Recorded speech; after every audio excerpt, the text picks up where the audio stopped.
Hey everyone. So I just got an email from Beachbody about the new conference leader, which they are sending me to California in January for new emerging leaders in the business.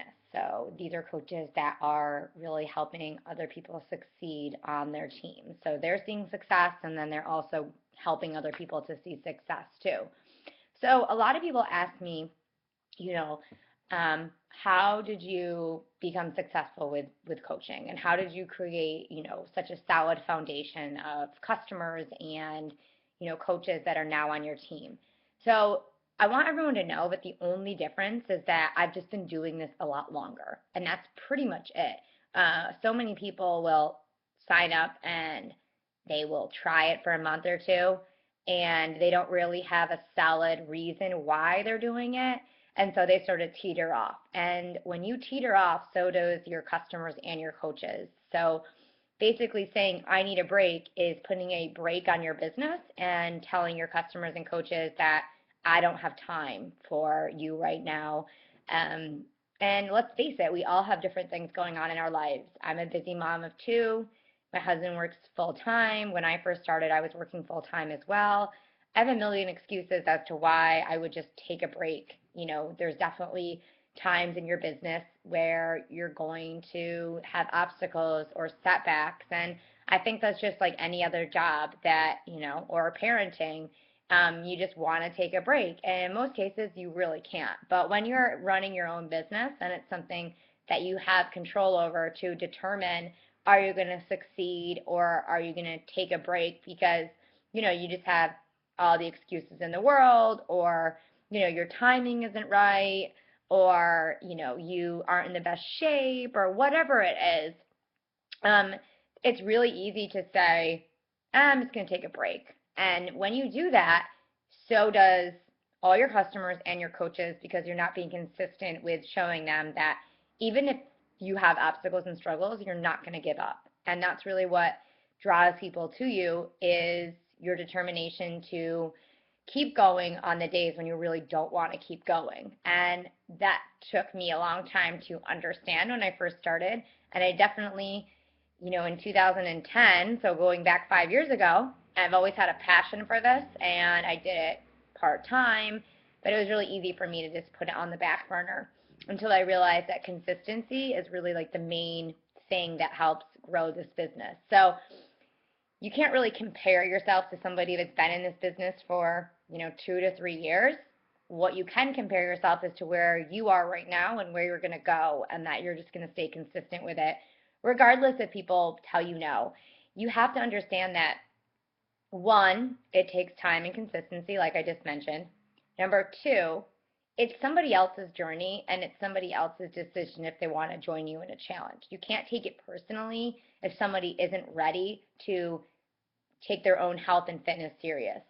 You can be their motivation and support to decide when the time is right for them, and they might see your posts and you might reach back out to them when it's their decision, but you have no control over if somebody doesn't want to join your challenge or not. They're most likely going to join your challenge because of the first thing I just went over, that you're consistent and you show them that you're going to show up. So when they are ready, that you're not going to give up on them, because you just don't give up on yourself. Um, so that's the first thing, is controlling the ability to know that you're going to hear no, and it's just going to happen.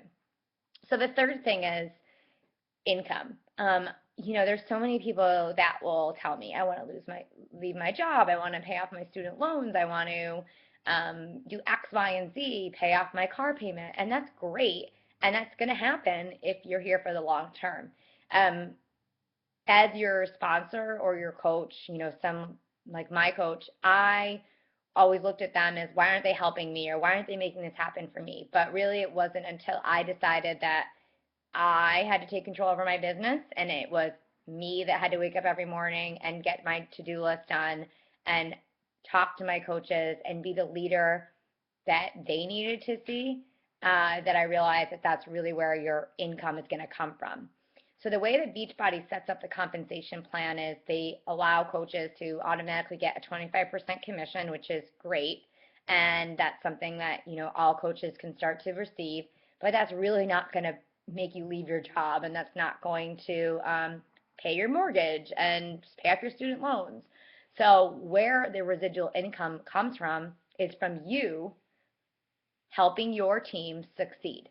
That's basically what this entire business is built around. You finding other people that want to do this business with you. So where do those main people come from? Those are the main people that are probably following you through your consistency posts. They're the ones that are going to join you on number 2 with the challenge groups. They're going to be the ones that are the most passionate about the challenge groups because they've seen that the products and the programs work for them.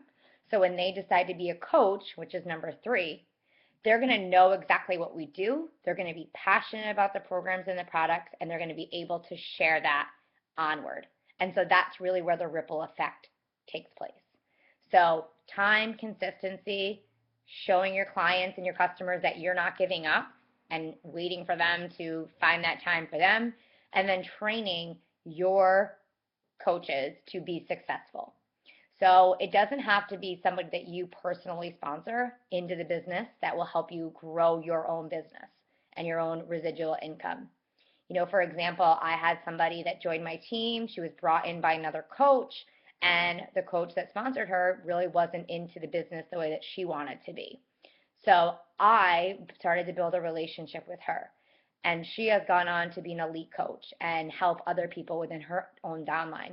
And so from me, just helping that one person that really wanted to work this business, she has brought in over, at this point, probably 400 to 500 coaches in my downline.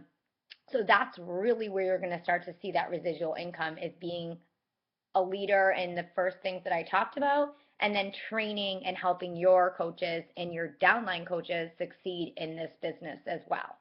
So you might only have, 5 to 6 main people that are going to really explode your business. But if you have 5 or 6 people that are like you and are doing the consistent things that they need to do, and they're growing, their teams, and you're helping them, and you're business partners with them, that's really where the residual income is going to come from. So Beachbody sets it up so that when there's really 5 different ways to earn. But you will earn through the commission, you will earn through team cycling bonuses, which is you growing leaders on your team. You can earn income from being, star bonuses. So basically, if you personally sponsor 2 or 3 coaches that really want to work the business and become a diamond coach as well, and from your mentorship, Beachbody will give you bonuses based on you bringing in those people and helping them succeed in their business.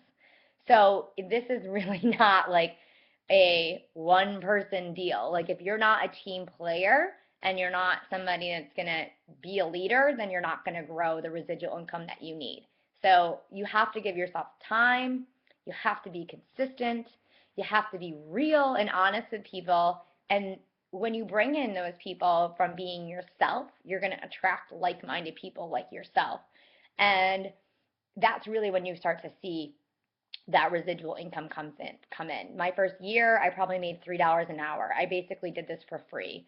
2 to 3 years into the business, I'm earning a 6-figure income. But my first year, I just did this because I knew that it was going to take time and that I wouldn't see or reap the benefits from anything. And I got up and I did calls at night when I had my screaming kids, put them to bed, and I was tired. But I knew that there was a long-term aspect of this. So I saw the big picture, and I had a really, really strong why.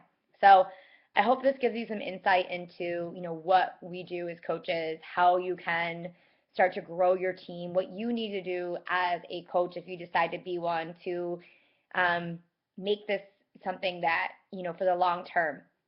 The other amazing thing that has been a huge why for me is that I can pass this business on to my kids, and I can will it to them. So everything I'm doing now is not going to stop, in 2 to 3 years from now. I can actually pass this on to my children, which has been a huge, huge why for me, so that when they're older, they have something to look back at that their mom did for them. And that's always been in the back of my mind on days that I really don't want to do this business. And just accountability for yourself, that this is something that makes you happy, makes you proud, and you can do for your family. So thanks, guys. Bye.